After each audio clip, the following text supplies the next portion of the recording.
गुजारे जो कदमों में लम्हे भली याद आए वो यादें। अल्हम्दुलिल्लाहि रब्बिल आलमीन वस्सलातु वस्सलामु अला सय्यिदिल मुरसलीन अम्मा बअद फ़अऊज़ु बिल्लाहि मिनश शैतानिर रजीम बिस्मिल्लाहिर रहमानिर रहीम अस्सलातु वस्सलामु अलैका या रसूलल्लाह व अला आलिका व अस्हाबिका या हबीबल्लाह अस्सलातु वस्सलामु अलैका नबी अल्लाह व अला आलिका व अस्हाबिका या नूर अल्लाह। প্রিয় ইসলামী ভাইরা আর মাদানী চ্যানেলের দর্শক শ্রোতা, উপস্থিত হয়েছি মাদানী চ্যানেলের ধারাবাহিক একটি প্রোগ্রাম নিয়ে, যার নাম হচ্ছে স্মৃতির পাতা থেকে। তো এই অনুষ্ঠানে আমরা এক একজন মুবাল্লিগকে দাওয়াত দিয়ে থাকি, ওনার কাছ থেকে ওনার স্মৃতির কিছু অংশ আমরা আমাদের অনুষ্ঠানে শামিল করি। আজকে ইনশাআল্লাহ আজ্জা ওয়া জাল শামিল করব, আমাদের সাথেই থাকুন এবং দেখিয়েও দিব যে আজকের মুবাল্লিগকে। আসুন শুরুতেই ভালো ভালো কিছু নিয়ত শামিল করে নেই। প্রিয় আকা মক্কি মাদানী মুস্তাফা হুজুর নূর সাল্লাল্লাহু আলাইহি ওয়াসাল্লামের ফরমান, সত্য নিয়ত সবচেয়ে উত্তম আমল। আমরা নিয়ত করি যে আল্লাহ পাকের রেজামন্দি এবং রাসূল করিম সাল্লাল্লাহু আলাইহি ওয়াসাল্লামের রেজামন্দি হাসিলের উদ্দেশ্যে শুরু থেকে শেষ পর্যন্ত আমরা এই প্রোগ্রামটি দেখব এবং যা এই প্রোগ্রামের মধ্যে শিক্ষণীয় বিষয় উঠে আসবে এরপর আমরা আমল করারও চেষ্টা করব। দরুদ শরীফের অসংখ্য অগণিত ফজিলত আমরা বিভিন্ন সময় শুনে থাকি। একটি ফজিলত এটাও আছে যে নবী আকরাম সাল্লাল্লাহু আলাইহি ওয়াসাল্লামের রহমতপূর্ণ বাণী, যে ব্যক্তি জুমার দিন আমার নবীর উপর ৮০ বার দরুদে পাক পাঠ করবে, আল্লাহ তাআলা তার ৮০ বছরের গুনাহকে মাফ করে দিবেন। সল্লু আলাল হাবিব সাল্লাল্লাহু আলা মুহাম্মদ সাল্লাল্লাহু তাআলা আলাইহি ওয়া আলিহি ওয়াসাল্লাম। দর্শক, আপনারা স্ক্রিনে দেখে নিয়েছেন, আজকে আমাদের অতিথি হচ্ছে আমাদের গোলাম ইয়াসিন ভাই। হুজুর কেমন আছেন? আলহামদুলিল্লাহ, মাশাআল্লাহ। হুজুরকে আজকে আমাদের অনুষ্ঠানে শামিল করেছি, উনি আমাদেরকে সময় দিয়েছেন, ওনার মূল্যবান সময়। ইনশাআল্লাহ আজকে হুজুরের কাছ থেকে আমরা ওনার জীবনের কিছু গুরুত্বপূর্ণ স্মৃতি শামিল করার চেষ্টা করব। দর্শক, আপনাদেরও কিছু কল ছিল বা কিছু মেসেজ ছিল আমার কাছে, যেগুলো আমি ইয়াসিন হুজুরকে একদিন আনবেন। তো আজকে আপনাদের ফরিয়াদও, আপনাদের রিকোয়েস্টও পূরণ হয়ে গেল। তো আপনাদের যদি কিছু জানার থাকে, যদি গোলাম ইয়াসিন হুজুর প্লাস আপনাদের যদি কোনো স্মৃতি আমাদেরকে জানানোর থাকে, তাহলে আপনারা জানাতে পারেন। ইনশাআল্লাহ আমাদের অনুষ্ঠানে আপনাদের এই গুরুত্বপূর্ণ মতামতগুলো শামিল করার চেষ্টা করব। আসুন আমরা গোলাম ইয়াসিন হুজুরের কাছে যাব।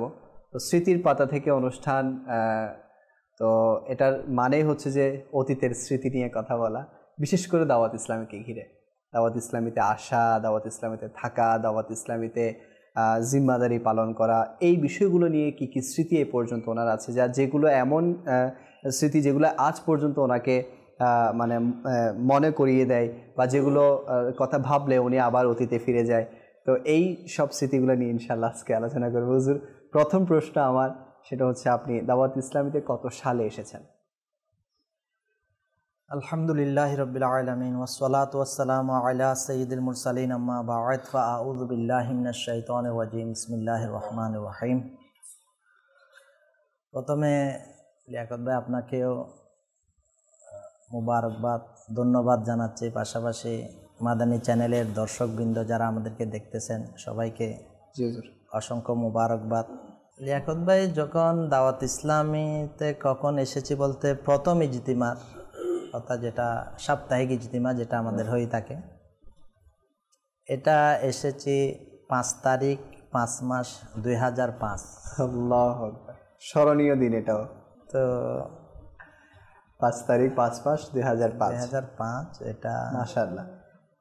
ওই তখন হিস্ট্রিটা আমরা শুনি, মানে কিভাবে আমাদের ইয়াটা হতো, সাপ্তাহিক ইজতিমাটা হতো এই চট্টগ্রামের মধ্যে পাথরঘাটা হাজি নজরুল আলম জামে মসজিদে, মাশাআল্লাহ, ওখানে অনুষ্ঠিত হতো আর কি। আচ্ছা, তো কিভাবে আসা, কার মাধ্যমে? আসলে এটা মাধ্যম হচ্ছে,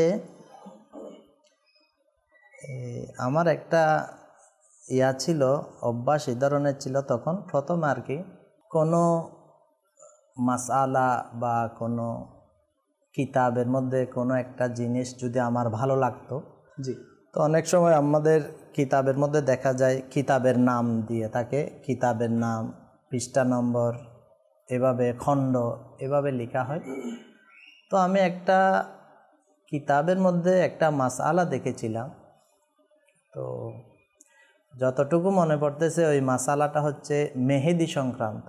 যেমন মেয়েরা পায়ের মধ্যেও মেহেদি লাগাতে পারে, তো এটার হাওয়ালা দেওয়া হয়েছে ফয়জানে সুন্নত। তখন আমি ওই ফয়জানে সুন্নত কিতাবটা নোট করে নিয়েছি যে আমাকে এটা কিনতে হবে। আমাদের মসজিদের যিনি ইমাম সাহেব ছিলেন আমাদেরকে অনেক মহব্বত করত। নামাজের পরে ওনার কাছে যেতাম আমরা, ওনার রুমের মধ্যে কথা বলতাম, অনেক সময় বিভিন্ন মাসলা মাসাইল এগুলা শুনতাম। তো আমি একদিন যখন ওনার রুমে এভাবে প্রবেশ করলাম, দেখলাম ওনার কিতাবের মধ্যে ফয়জানে সুন্নত, এটা বাংলা। তো আমার তো এটা নোট করা ছিল যে এই কিতাবটা আমি ক্রয় করব। জি। যখন দেখলাম কিতাবটা, আমি বললাম, হুজুর আপনি এই কিতাবটা কি বাংলা হয়ে গেছে? এটা কবে কিনছেন? আন্দরকিল্লার মধ্যে তো পাওয়া যাবে। যে হ্যাঁ পাওয়া যাবে। তো আমি খেয়াল করলাম যে আমার থেকে তো এটা ক্রয় করতে হবে। এরপর ওই আন্দরকিল্লার মধ্যে আসলাম, আসার পরে ফয়জানে সুন্নত এই কিতাবটা কিনলেন, বাংলা কিনে নিলাম আর কি। তো ক্রয় করার পর এটা পড়তাম। যখন পড়ার জন্য বসেছি তখন এটা হচ্ছে আমির আহলে সুন্নতকে তখন জানতাম না বা চিন্তামই না কিছু। দাওয়াত ইসলামের মধ্যেও তো তখন আসি নাই। আলহামদুলিল্লাহ আমরা সুন্নি ছিলাম, মাশাআল্লাহ। এটা সুন্নি মন মানসিকতা। এরপরে আহলে সুন্নাত ওয়াল জামাতের অনুসারী ছিলাম। আলহামদুলিল্লাহ এটা আল্লাহ তাআলার অনেক বড় শুকরিয়া।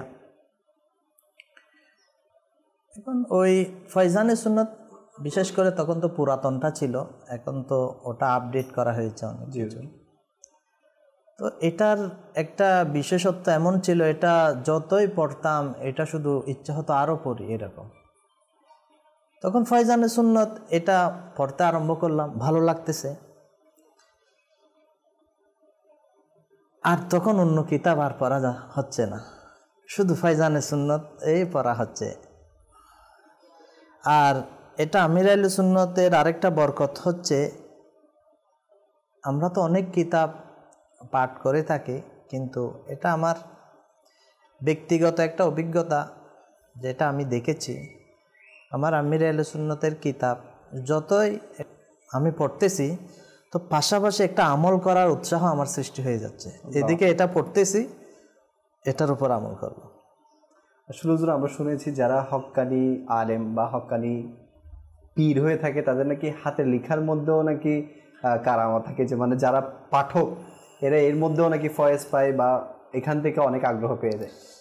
না, আসলে কিতাবের মধ্যে এটা রয়েছে লিয়াকত ভাই, এটাও একটা সোহবত যে হক্কানি উলামায়ে কেরাম বা পীর মশায়ে কেরাম যারা রয়েছে, ওলিয়ে কামিল যারা রয়েছে, যে ইনাদের কিতাব যদি আপনি পাঠ করেন, যদিও আমাদের থেকে অনেক দূরে, তারপর ওনার কিতাব পাঠ করা মানে ওনার আমি সংস্পর্শের মধ্যে রয়েছি। মাশাআল্লাহ, এটা একটা আমি সোহবত, ওনার যে আমি এই কিতাবটা পড়তেছি ওনার সোহবতের মধ্যে রয়েছে আমি। সুবহানাল্লাহ।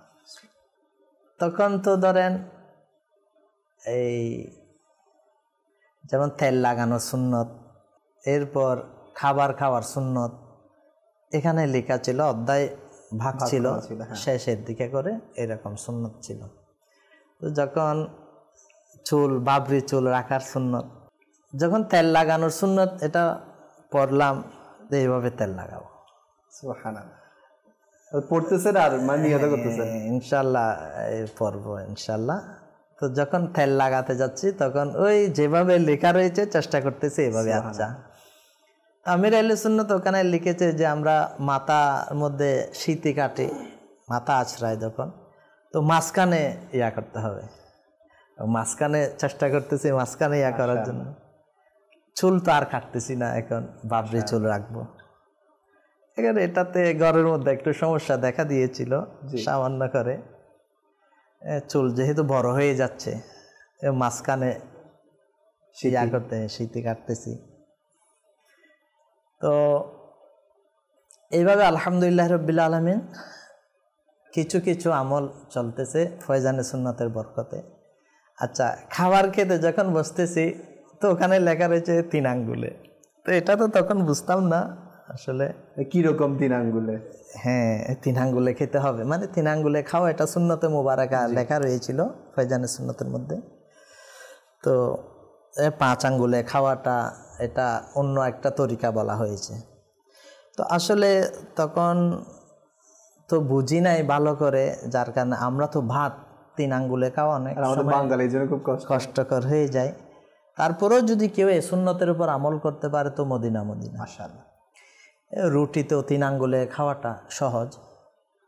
তো ভাতের মধ্যে আবার যদি আপনি ধরেন যেগুলা বিরিয়ানি ভাত পোলাও যেগুলা এগুলা খাওয়া যায়, কিন্তু আমরা যেগুলা সাদা চাউলের ভাত খাই এগুলা একটু কষ্টকর হয়ে যায়।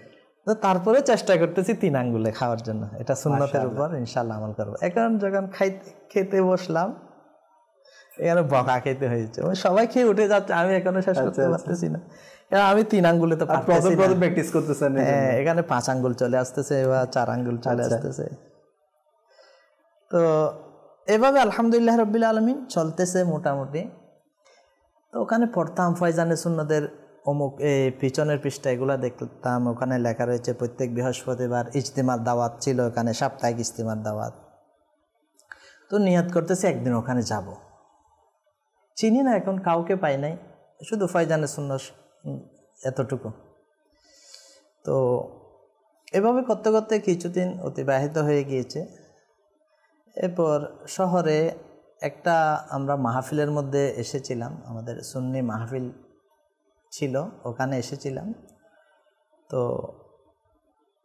ওখানে মক্তাবাতুল মদিনার একটা স্টল বসানো হয়েছে। মাশাআল্লাহ। তো আমি আস্তে আস্তে ওইদিকে গেলাম, গিয়ে তখন ওখানে দেখতে কিছু কিতাব, উর্দু কিতাব দেখলাম। তখন ওই স্টলের জিম্মাদার ছিল আমাদের, এখন সবাই তো চিনবে, আমাদের এই বর্তমানে রুহানি চিকিৎসার যিনি জিম্মাদার আমাদের আব্দুল আজিজ ভাই, উনি স্টলের জিম্মাদার ছিল। তো আমি ওনার সাথে সালাম করলাম, এরপরে দেখলাম তখন এই ফয়জানে সুন্নত বর্তমান যেটা, এটার একটা পার্ট উর্দুর মধ্যে আসছিল, পেটকা কুফলে মদিনা ছোট। তো ওটা আমি ওখান থেকে নিলাম, মনে হয় 15 টাকা নাকি 30 টাকার মধ্যে হবে রেট। এরপর আমি আব্দুল আজিজ ভাইকে বলেছি ইনশাল্লাহ কিছুদিন পর আমি আসবো আপনাদের ওখানে, আসবো করার জন্য। আব্দুল আজিজ ভাই আমাকে একটা মাকতাবাতুল মদিনার কার্ড দিয়েছিল। জি। তখন মাকতাবাতুল মদিনার দোকানটা ছিল ওই খাতুনগঞ্জের ওইদিকে। তো বলে আপনি আসেন ইনশাআল্লাহ তাআলা দেখা হবে। তো এভাবে বলে চলে আসলাম। তো আরেকদিন নিয়ত করলাম যে যাব, ইজতিমার মধ্যে যাব, কিন্তু চিনি না পাথরঘাটা কোথায় এটাও জানি না, কেন ওইদিকে আমার একটু চলাচল কম ছিল, আমরা এদিকে করতাম। আপনি হুজুর দাউদ ইসলামীতে আসার আগে তো মাদ্রাসা ব্যাকগ্রাউন্ডে ছিলেন। হ্যাঁ মাদ্রাসায় পড়ার মাশাআল্লাহ আল্লাহ তাআলা দান করেছে। তো আমাদের মসজিদের যিনি ইমাম সাহেব ছিল ইনি আবার চিনত, উনি পাথরঘাটায় অনেক দিন ছিল গ্রামের। হ্যাঁ আমাদের মসজিদের ইমাম সাহেব। তো ওনার কাছে গেলাম, হুজুর এটা কোথায় কিভাবে যাওয়া যায়? মাগরিবের নামাজের পরে ওনাকে, আমার নিয়ত ছিল আমি আজকে ঈশা যেহেতু বলা হয়েছে মাগরিবের নামাজের পরে আমি বের হয়ে যাব, ওখানে যাব। তো ওনার থেকে আরেকটু ডিটেলস ঠিকানাটা আমি জানতে চাচ্ছি। তো উনি বললো এদিকে এদিকে এদিকে। তখন ইনি যেগুলো বলতেছে এগুলো আমি চিনতেছি না। তো বলতেছে সহজ একটা একদম উপায়, এই আমাদের নতুন ব্রিজ থেকে রিক্সায় করে, রিক্সাওয়ালাকে বললে একদম মসজিদের পাশেই নামিয়ে দিবে। এটাই হচ্ছে আমার জন্য সহজ একদম। আমি ওনাকেও বলি নাই, না বলে এখন নিয়ত কিন্তু পাক্কা করেছি যে আজকে যাব ওখানে। এখন আল্লাহ তাআলার কি দয়া, একটু বৃষ্টি শুরু হয়ে গেছে, এখন সমস্যা। কিন্তু না, টার্গেট যাব। এই পাঞ্জাবি পায়জামা এগুলা নিলাম, নিয়ে পড়লাম। শুধু ঘরের মধ্যে এতটুকু বললাম আমি মাহফিলের মধ্যে যাচ্ছি, একটা মাহফিলে যাচ্ছি, আবার চলে আসবো। কোথায়? আমাদের এই কাছে, বেশি দূরে না এদিকে। তো এভাবে বলে আমি চলে আসলাম। এখন নতুন ব্রিজ তো এগুলো কোনো সমস্যা নেই, চিনলাম। এরপর রিক্সার ড্রাইভারকে বললাম ভাই আমি পাথরঘাটা মসজিদে যাব। এখন তো চিনি না, আল্লাহ জানে কোথায় আমাকে করে দেয়। নিয়ে যাচ্ছে যেতে ওই মসজিদের পাশে এনে বলছে চলে আসছে। আমি নেমে তো দেখতেছি কিছু দেখা যাচ্ছে না, ভয় পেয়ে গেলাম। কাউকে দেখা যাচ্ছে না? না, তেমন কাউকে দেখলাম না। হঠাৎ ওই আমার মসজিদের এখনো ওই লেখাটা সম্ভবত আছে কিনা তো জানি না, বড় অক্ষরে লেখা দেখলাম, মধু ব্যাপারে জামে মসজিদ। এটা যখন দেখলাম বাস একটু দিলের মধ্যে শান্তি পেলাম। ওনাকে টাকা দিয়ে এরপরে মসজিদের দিকে চলে গেলাম আর কি। এখানে ইজতিমা মাশাআল্লাহ শরীক হয়ে বেশি ভালো লেগেছে। ইজতিমার মধ্যে আসলে এটা অন্যরকম। কেন তখন আমাদের তো অন্যান্য মাহফিলে যাওয়ার সুযোগ হতো, আল্লাহ তাআলার দয়ায় যেতে পারতাম, কিন্তু যখন সাপ্তাহিক ইজতিমার মধ্যে এসেছি, বয়ান এগুলো শুনলাম, শোনার পরে সবচাইতে বেশি যেটা ভালো লেগেছিল জিকিরটা, যেটা জিকির করে তখন, তো এই জিকিরে মানে বেশি কি হয়ে গেছি, এত সুন্দর জিকির। আমি কোথায় চলে আসলাম, যখন সবাই তো জিকির করতেছে, আপনার লাইট বন্ধ, আর যখন আল্লাহ আল্লাহ করে উচ্চ আওয়াজে জিকির করে, এটা দিলের মধ্যে এমন অবস্থা সৃষ্টি করতেছে যে আমি মনে মনে বলতেছি আমি কোথায় চলে এসেছি এখানে। তো ইজতিমার পর এখন ওখানে তো কাউকে চিনি না, ওই আব্দুল আজিজ ভাইকে চিনি, তো ওনাকেও তো দেখতেছি না। তো উনি তখন মসজিদের ইজতিমার পরে বাইরে ওই কিতাবগুলা নিয়ে স্টল বসাতেন। তো ওনাকে যখন চিনেছি, ওনার সাথে গিয়ে সালাম করলাম ওনাকে, ওনার পাশে বসা ছিলাম। তো উনি স্টল এগুলো করার পরে কিতাবগুলো করার পরে আবার চলে আসতো মাকতাবাতুল মদিনা, যেটা দোকান হাতনগঞ্জ, ওইদিকে চলে আসতো। আমি বলতাম আমিও তো ওইদিকে যাব। তো ওনার সাথে কথা বলতে বলতে চলে আসতাম। তো উনি দোকানে চলে আসতো, আবার আমি তো ওইদিকে, আমার কাছে ছিল, ওইদিকে চলে যেতাম। তো ওই দিনটা তখন আমার একটা অভ্যাস ছিল, এখন তো নাই, এটা আগে ছিল আর কি, দাওয়াত ইসলামীতে আসার আগে ডেইলি কিছু কাজ হলে এগুলা একটু লিখে রাখতাম। কোনো গুরুত্বপূর্ণ কাজ, আমি কোথাও যাচ্ছি বা কিছু ক্রয় করতেছি, একটা সংক্ষেপ করে এটা লিখে রাখতাম। একটা ছিল, ডায়েরির মধ্যে ছিল। তো সেহেতু এটা লিখে রেখেছিলাম, সেই জন্য মনে রয়েছে যে আমি দাওয়াত ইসলামের ইজতিমার মধ্যে 5 তারিখ 5 মাস 2005 ইংরেজির মধ্যে এসেছিলাম। আচ্ছা, প্রথম ওই দিন এসেছেন, মানে ওইভাবে ওই দিনের মাধ্যমে আপনার দাওয়াত ইসলামীতে এন্ট্রি আর কি। এরপর হুজুর মানে কি হয়েছে, মানে আব্দুল আজিজ ভাইয়ের সাথে দেখা, এরপর কি মানে কন্টিনিউ করেছেন আপনি প্রতি সপ্তাহে আসা? না, আলহামদুলিল্লাহ রাব্বিল আলামিন। এরপরে আমার মনে হয় আমি আর ইজতিমা করি নাই। তো ইজতিমায় নিয়মিত আসতাম, ভালো লাগতো ইজতিমার মধ্যে। প্রথমে এসে চলে যেতাম, রাত হয়ে যেত, কিন্তু অনেক সময় বাড়িতে যেতে যেতে 1টা-2টা পর্যন্ত হয়ে যেত, গাড়ি পেতাম না। তো আরেকদিন নিয়ত করেছি আর আসবো না, ইতিকাফ করবেন। হ্যাঁ, আমি ইতিকাফ করে সকালে নামাজ পড়ে তারপর আসবো। এটা এ কারণে করেছে। আরেকটা আমি মনে মনে অন্য একটার জন্য নিয়ত করেছি। মাদানী চ্যানেল তো সবকিছু বলা যাচ্ছে না, তো ভালো কিছু নিয়ত করে হ্যাঁ আমি ইনশাল্লাহ এটা করব, আর আসবো না। বুঝতে পারছি। তো আলহামদুলিল্লাহ, এখন যেদিন ইতিকাফ করলাম ওই দিন সকালে তখন চলে আসবো। ফজরের নামাজের পরে ওখানে দরস হতো, দরস, এরপর সাজারা শরীফ এগুলো হতো। এগুলো হওয়ার পরে ইশরাক চাস্তের নামাজ পড়ে ইসলামী ভাইরা যারা কাফেলায় যাওয়ার, মাদানী কাফেলার মধ্যে সফর করতো, আর যারা বাড়িতে আসার এরা বাড়িতে চলে আসতো। তো এখন যখন বাড়িতে চলে আসতেছি, জুতা খুঁজতেছিলাম, জুতা পাচ্ছিলেন না। এখন কিরে, এগুলো তো ছিল, সকালে উজু করলাম। আবার তখন কি হতো, ফজরের নামাজের পরে ইসলামী ভাইরা সুন্নত আদায় করে সাদায়ে মদিনা, হ্যাঁ সাদায়ে মদিনা দিত, অথবা অনেকে সুন্নতের আগে চলে যেত, এসে এই সুন্নত আদায় করত, এরপর ফরজ ইমামের পিছনে জামাত সহকারে আদায় করত।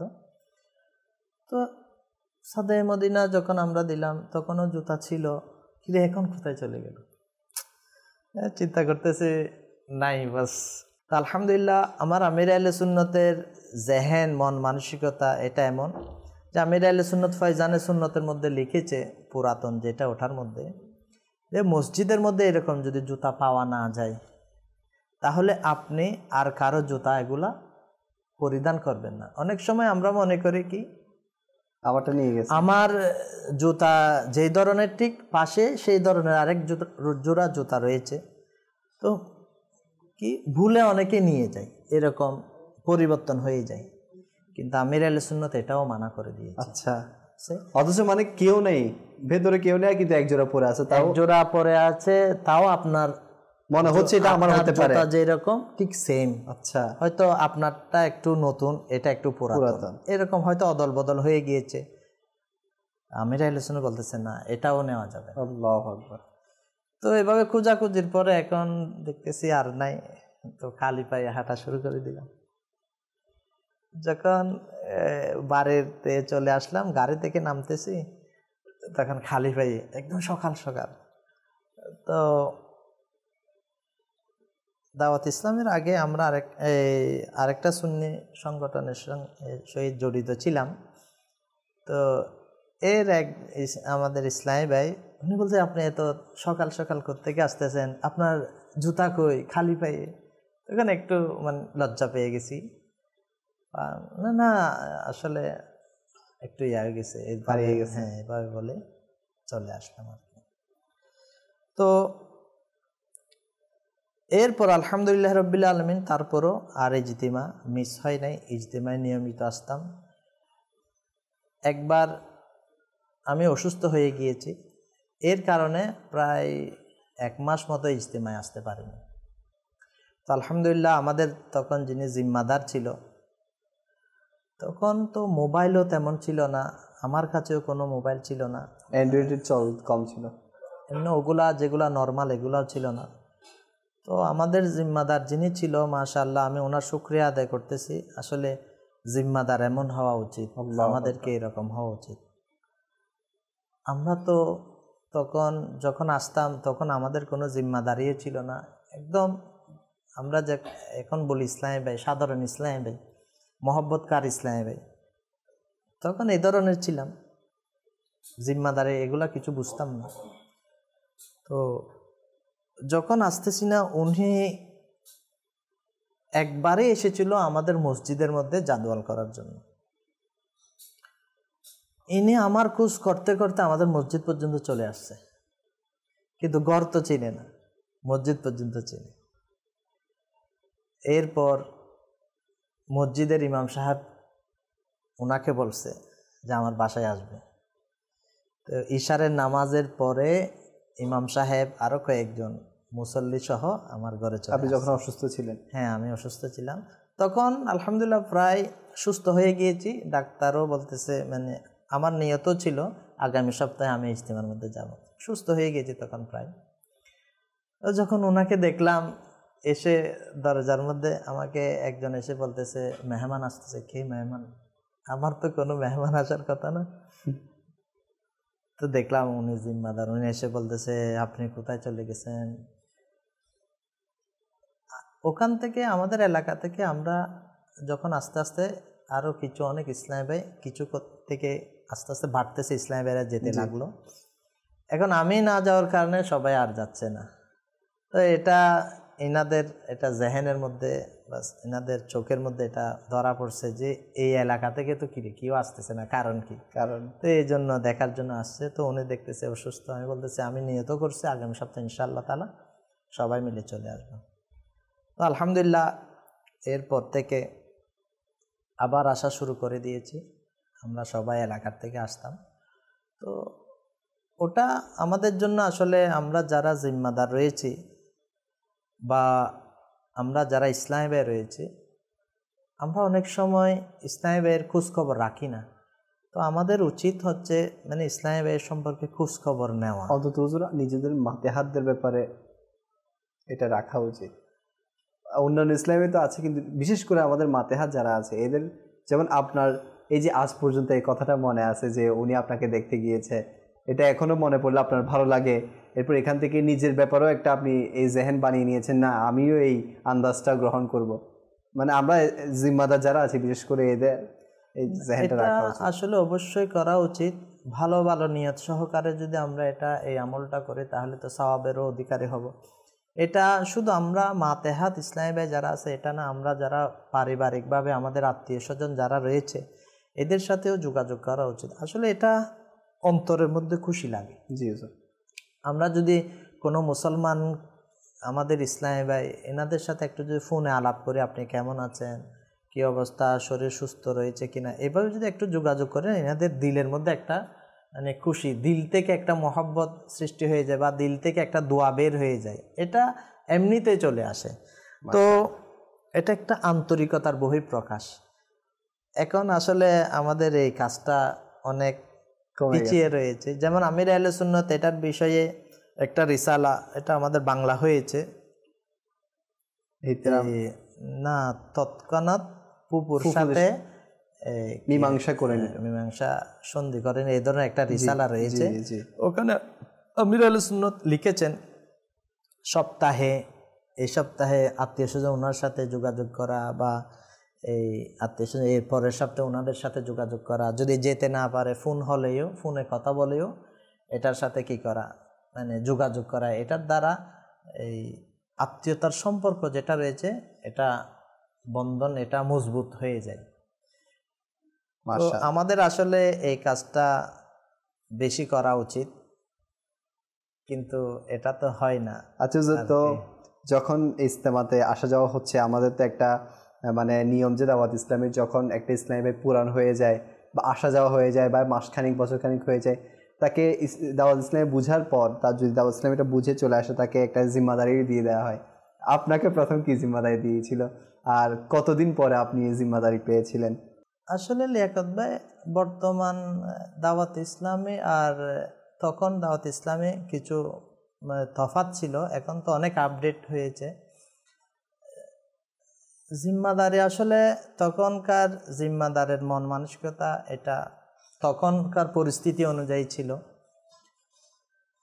এটা জানতাম না যে আমাকে জিম্মাদারি দিয়েছে কি দেয় নাই, এটাও জানতাম না।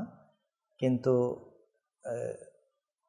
কোনো মাসওয়ারা হলে ওখানে ডাকা হতো, আমাদের যেটা মিটিং হয়ে থাকে, বর্তমানে মিটিং বলতেছি, মিটিংয়ের মধ্যে আমাদেরকে ডাকা হতো। তখনও আমি জানতাম না আমাকে কি জিম্মাদারি দেওয়া হয়েছে, এটা বলে নাই। তো তাও আমি একদিন শুনে নিয়েছি এভাবে, আমার যিনি বড় জিম্মাদার ছিল উনি আরেকজনকে বলতেছে যে উনি অমুক এলাকার নিগরান, এটা শুনেছি। কিন্তু আমি নিজেও জানতাম না যে আমাকে বলে নাই যে আপনি অমুক এলাকার জিম্মাদার, এটা বলে নাই। উনার থেকে শুনেছি উনি আরেকজনকে বলতেছে, আরেকজন জিম্মাদারকে বলতেছে উনি অমুক ইয়ার জিম্মাদার। তো বাস এতটুকু আর কি। আচ্ছা, এরপর তো এই আপনার এলাকার জিম্মাদার ছিলেন, আপনার যেখানে আপনার বাড়ি সেখানে এলাকার জিম্মাদারি ছিলেন। এরপর আস্তে আস্তে আপনার কি জিম্মাদারিতে তবদিলি হয়েছিল?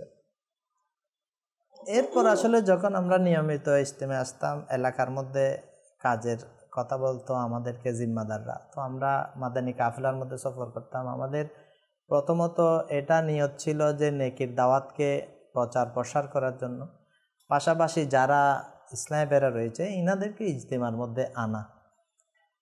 আমাদের একবার জিম্মাদার গিয়েছে আমাদের মসজিদে, তো ওনার একটা কথা খুবই গুরুত্বপূর্ণ, খুব সুন্দর লেগেছে যে আমাকে উনি আমার মন মানসিকতা তৈরি করতেছে, আমার জেহেনের মধ্যে এটা দিচ্ছে, বলতেছে আপনি আপনার এলাকা থেকে যদি 50 জন 100 জন ইসলামী ভাইকে ইজতিমার মধ্যে নিয়ে যাচ্ছেন, সাপ্তাহিক ইজতিমার মধ্যে নিয়ে যাচ্ছেন, আপনি এটার মধ্যে কামিয়াব না।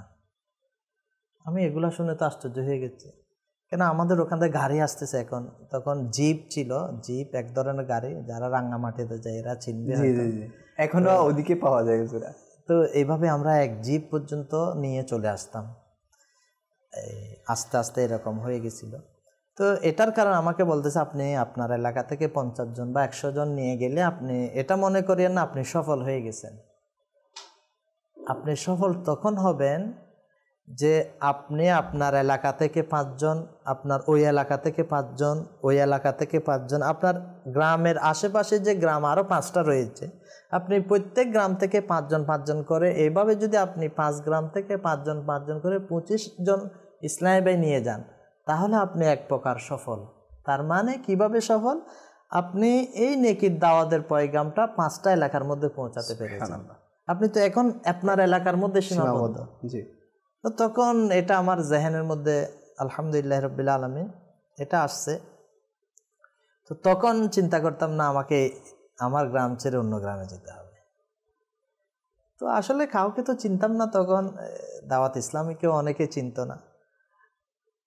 তখন আসলে আমি এভাবে একটা গ্রামের মধ্যে গিয়েছিলাম, আমাদের পার্শ্ববর্তী গ্রামে, আগে পরিচিত ছিল। তো ইশারের নামাজের পরে ওনাদেরকে দাওয়াত দিচ্ছিলাম। তো আমি যখন দাওয়াত দেওয়ার জন্য বলছি, মানে ইজতিমার মধ্যে আসার জন্য বলেছি, তো আমাদের অনেক জিম্মাদার যারা খাতুনগঞ্জে তখন ব্যবসা করত, এরা সবসময় লেবাজের মধ্যে থাকতো। দাওয়াত ইসলামের তখন লেবাজ ছিল, সাদা পাঞ্জাবি পায়জামা ছিল, সবুজ পাগড়ি ছিল। তো এদেরকে সবাই চিনত যে এরা দাওয়াত ইসলাম। জি। তো দর্শক, আমরা এতক্ষণ আমাদের গোলাম এহসান হুজুরের স্মৃতির পাতা থেকে কিছু অংশ শুনলাম। অনেকেরই জানার অনেক ইচ্ছা ছিল, যেমন আজকেও অনেকে কমেন্ট করেছেন আমাদেরকে। শাহ আলম ভাই ওমান থেকে কমেন্ট করেছেন, উনি লিখেছেন মাশাআল্লাহ। এবং SM সাইফুল ভাই উনি লিখেছেন আমার পছন্দের একজন মোবাল্লিগ, মানে হুজুরের কথা বলছেন মাশাআল্লাহ। শরীফুল ভাই আছেন, মনির উদ্দিন ভাই আছেন মাশাআল্লাহ বলেছেন, সরওয়ার ভাইও আছেন আমাদের সাথে। তো অনেকেই কমেন্ট করেছেন, তো হুজুরের আলোচনা শুনে অনেকেরই ভালো লাগছে। এবং অনেকে হোয়াটসঅ্যাপও বলেছেন যে আজকে হুজুরকে দেখে, গোলাম এহসান হুজুরকে দেখে আপনাদের ভালো লাগছে।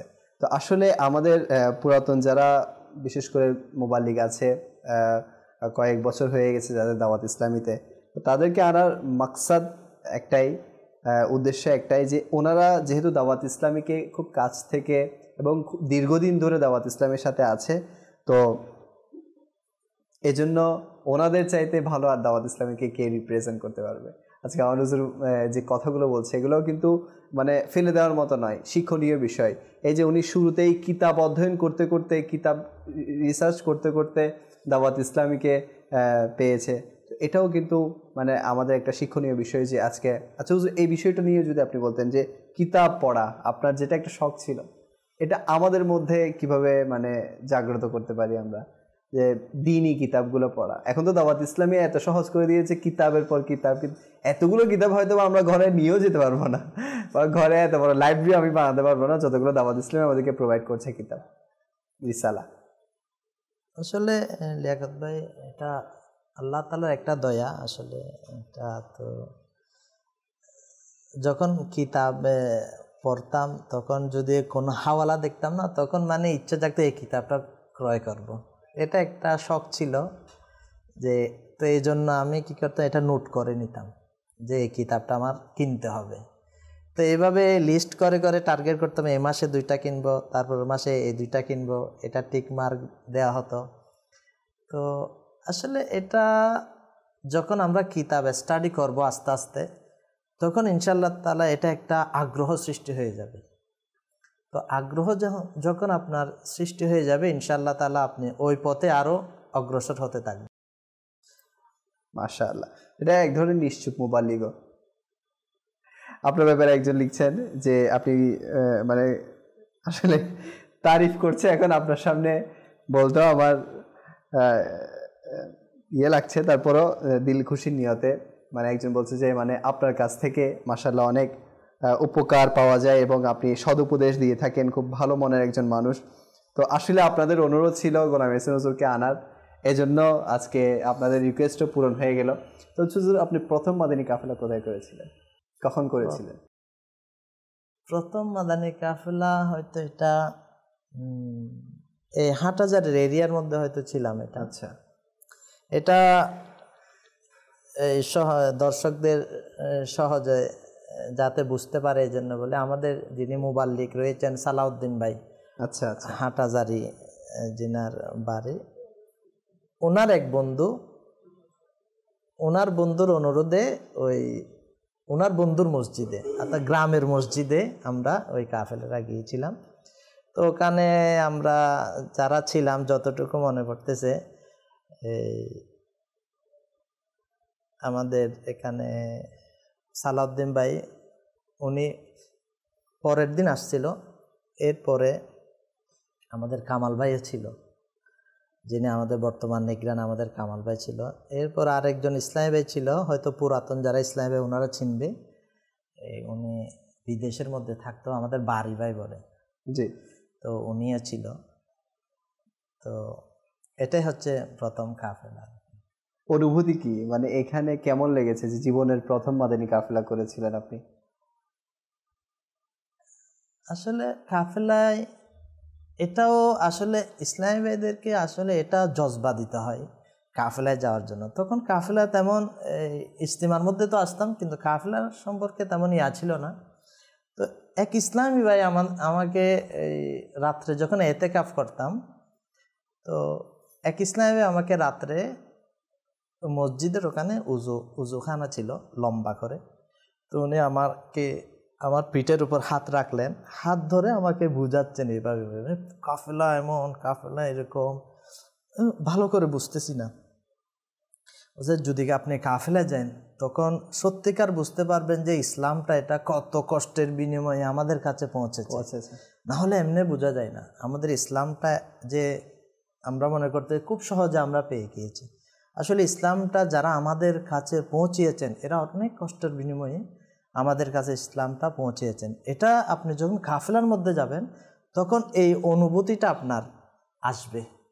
আমরা অনেক সময় কাফেলায় যাই, ওখানে খাবারের সমস্যা, অনেক সময় পানির সমস্যা, তখন আপনার অনুভূতি হবে। এখন তো সেরকম সমস্যা না এগুলো, তারপরে আমরা সমস্যা বলি, পানি যেখানে সেখানে পেয়ে যাচ্ছি, এরপর খাবারেরও কোনো সমস্যা নাই। তারপর তখনকার হিসাবে উনি আমাকে এভাবে বোঝাচ্ছে, তখন এটা আমার জেহেনের মধ্যে এটা ঢুকে গেছে, কাফেলায় যেতে হবে, দেখি কি হয় কাফেলার মধ্যে। তো মনে মনে নিয়ত করলাম ইনশাআল্লাহ আমি কি করব, কাফেলায় সফর করব।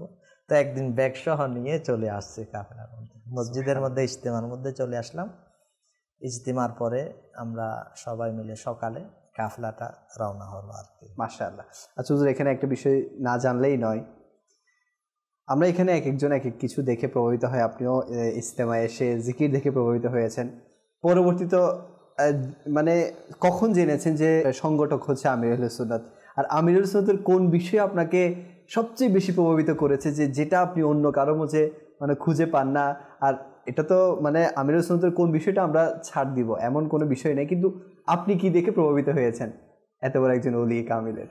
আসলে লিয়াকত ভাই আমিরুল সুন্নাত তো এমন একজন ব্যক্তি, বাস বর্তমানে ওনার তুলনা উনি নিজেই। আর আমার দৃষ্টিতে আমি আর কাউকে দেখতেছি না, আমাকে যদি বলে তো আমিরুল সুন্নাতের তুলনা নিজেই উনি। আসলে আমিরুল সুন্নাত বিশেষ করে যেটার মধ্যে আসলে প্রভাবিত হয়েছি, এটা তো ইজতিমার মধ্যে তো আসতেছে আলহামদুলিল্লাহ। আসলে আমিরুল সুন্নাতের ফয়জানে সুন্নত কিতাবটা না এমন একটা কিতাব যেটা হয়তো আমি না অনেক হাজারো ইসলামে এমন রয়েছে যে আমিরুল সুন্নতের এই ফয়জানে সুন্নত কিতাবটা তাদেরকে পথ দেখিয়েছে। তো আমিরুল সুন্নতের ফয়জানে সুন্নত কিতাবটা যতই পড়তাম, পড়ার জন্য বাস আরও আগ্রহ লাগতো যে আরও পড়ব, এবং পাশাপাশি এই জিনিসটা হতো যে আমল করার, যে যা পড়েছি আজকে 1 পৃষ্ঠা পড়েছি, এর মধ্যে যা রয়েছে আমল করবো ইনশাআল্লাহ, এটা চলে আসতো বেশি। তো এটার কারণেই বাস এই পিছনে আর আল্লাহর রহমতে ফিরে তাকানো হয় নাই, যে এখানে আসতেই রইলাম এটা আর কি। সুবহানাল্লাহ। কখন প্রথমবার আমিরুল সুন্নাতের জিয়ারত করেছেন? আসলে আমিরুল সুন্নাত তো তখন তো দেখি নাই, শুনতাম। কিভাবে দেখেছেন, কোন মাধ্যমে, বা কখনো আগ্রহ হতো না যে এমন একটা সংগঠনে এসেছি, এটা পীর সাহেব কেমন, কখন?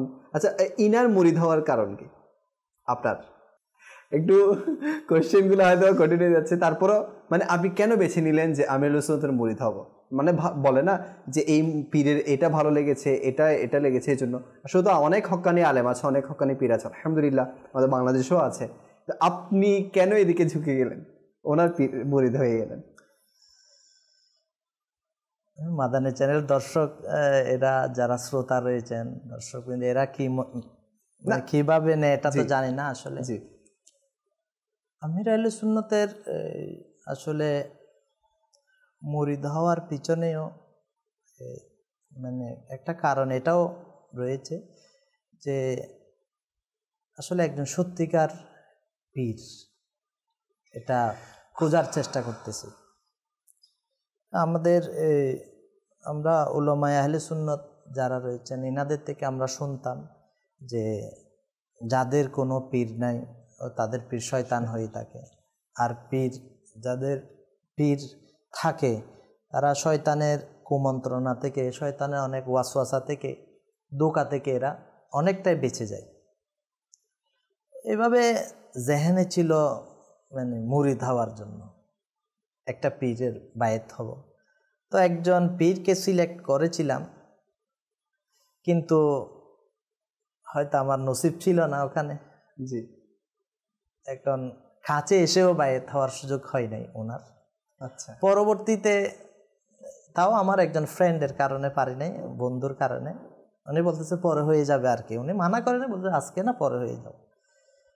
তো এরপর আবার আরও একজন বন্ধু আমার, ওনার সাথে কিছুদিন পরে দেখা। উনি অনেক ব্রেনই ছিল, ভালো কিতাব ভালো বুঝতো। তো উনি আমার মনে কিছু ওয়াসওয়াসা দিয়ে দিল। এখন টেনশন পড়ে গিয়েছে, যিনার কাছে এসেছে বায়েত হওয়ার জন্য, ওনার সম্পর্কে যদি কেউ ধারণা উল্টাপাল্টা বলে তখন তো আর, এখন আমি তো নিজে ডাইরেক্ট গিয়ে ওনার সাথে কথা বলতে পারতেছি না। এখন আমি কুমন্ত্রণার মধ্যে পড়ে গেলাম, কি করব এখন। তো আসলে কিতাবের মধ্যে এটা রয়েছে, যেমন কোনো মুসিবতের মধ্যে পড়লে, কোনো হাজতের জন্য আউলিয়া কেরামদের মাজারের মধ্যে গিয়ে জিয়ারত করা, ওখানে দোয়া করা। কেন আমার আলা হযরত আলাইহির রহমা যেটা ফজাইলে দোয়া কিতাবের মধ্যে ওখানে রয়েছে যে বুজুর্গানে দিনদের মাজারে গিয়ে যদি দোয়া করা হয় দোয়াটা কবুল হয়ে থাকে। তো আলহামদুলিল্লাহ রাব্বিল আলামিন, আমার গ্রামের পাশেই যেটা আমার প্রথম ছিল, প্রথম মাদ্রাসা যেটাতে আমি লেখাপড়া করেছি, এটার প্রতিষ্ঠাতা যিনার নাম হচ্ছে বড় মৌলানা ওয়াহিদুল্লাহ শাহ আলাইহির রহমা। তো ওনার মাজার শরীফে হাজিরি দেওয়ার সুযোগ হতো। উনি আল্লাহ তাআলার অনেক জবরদস্ত একজন ওলিয়ে কামিল ছিল। ওনাকে ওই এলাকার মধ্যে, আমাদের এলাকার মধ্যে উনি বড় হুজুর হিসাবে প্রসিদ্ধ। তো ওনার মাজার শরীফ জিয়ারত করার সুযোগ হতো, প্রায় সময় জিয়ারত করতাম, ওখানে গিয়ে ফরিয়াদ করতাম যাতে আল্লাহ তাআলা একজন হক্কানে পীরের ব্যবস্থা করে দেয়। তো হয়তো আল্লাহ তাআলা হয়তো কবুল করেছেন, আমির আহলে সুন্নাত কবুল করেছেন। তো এভাবে যখন ইজতেমায় আসতাম, তো আমি নিজ থেকে এটা, যেমন আমির আহলে সুন্নাতের নাম হচ্ছে এই মোহাম্মদ ইলিয়াস আত্তার কাদেরী, ওই ফয়জানে সুন্নাতের মধ্যে লেখা ছিল। তো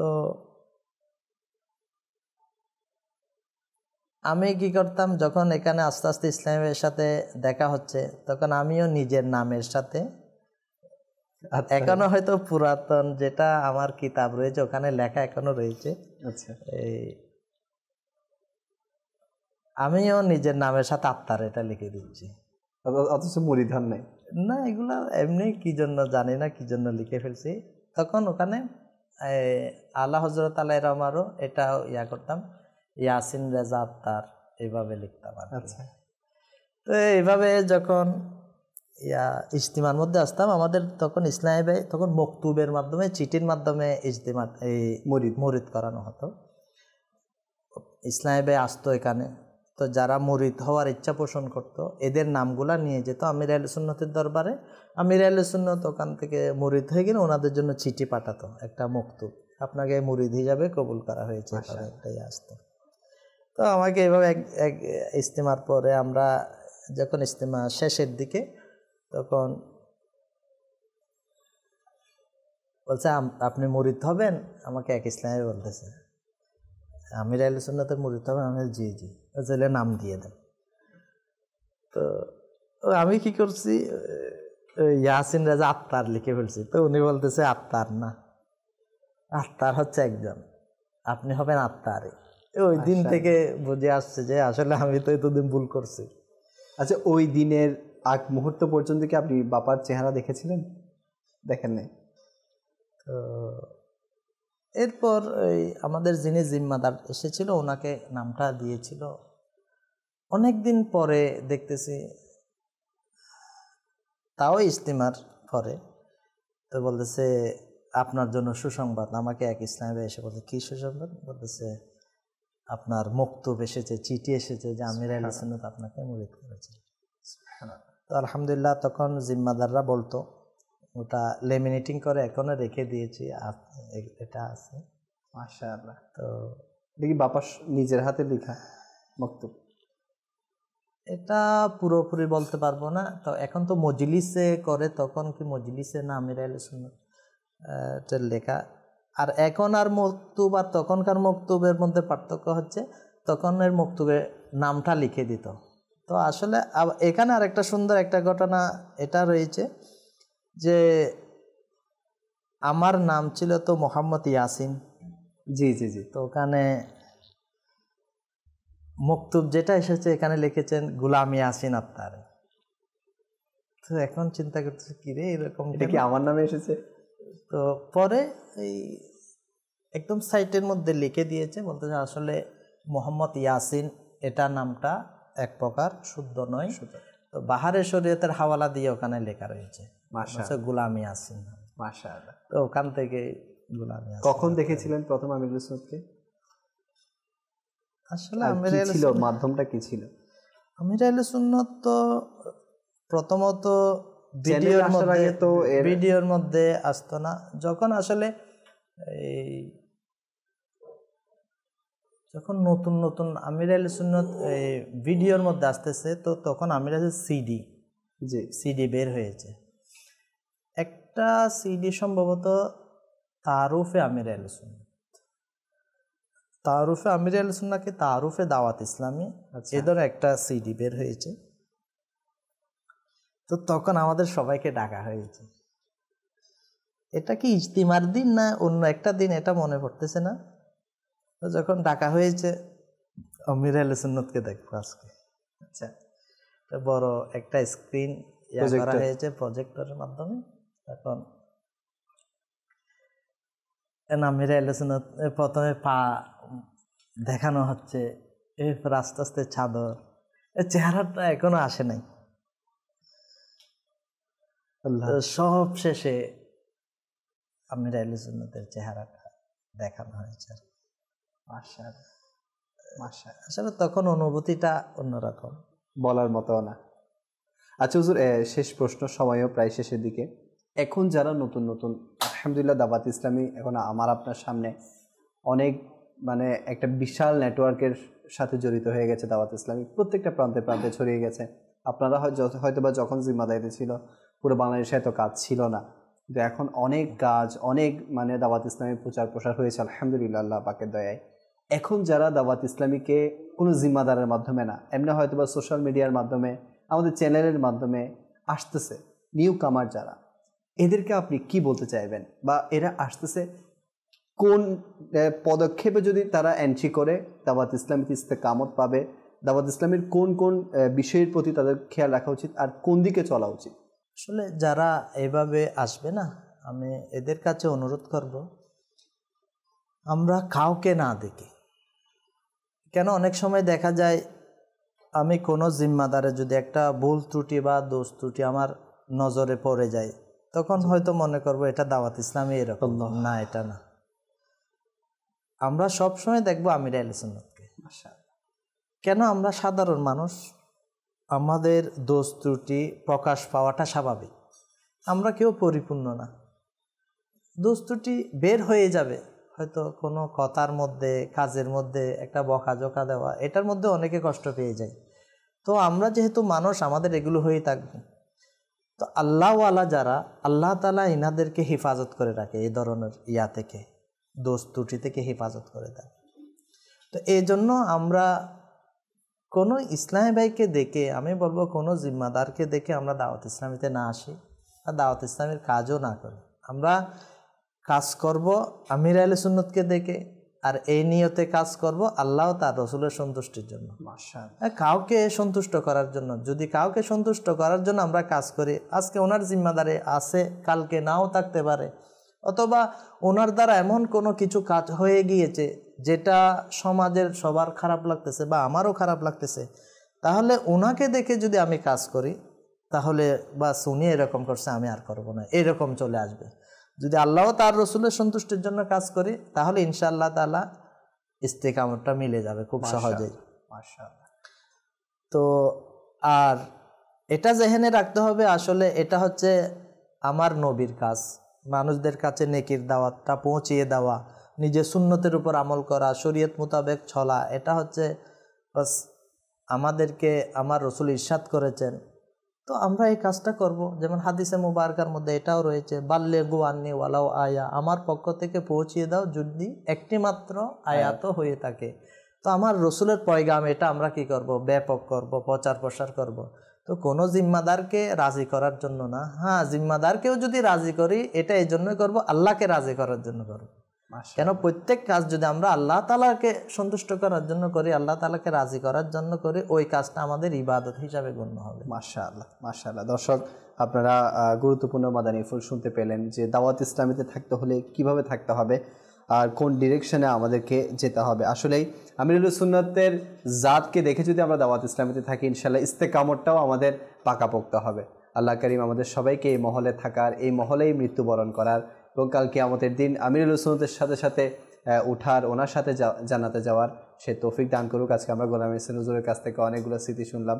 আল্লাহ করিম আমাদের সবাইকে এখান থেকে যে শিক্ষণীয় বিষয়গুলো উঠে এসেছে এর উপর আমল করার তৌফিক দান করুক। ইনশাআল্লাহ আরও একজন মুবাল্লিগ নিয়ে হাজির হব। আপনাদের সুস্থতা কামনা করে এখানে শেষ করছি।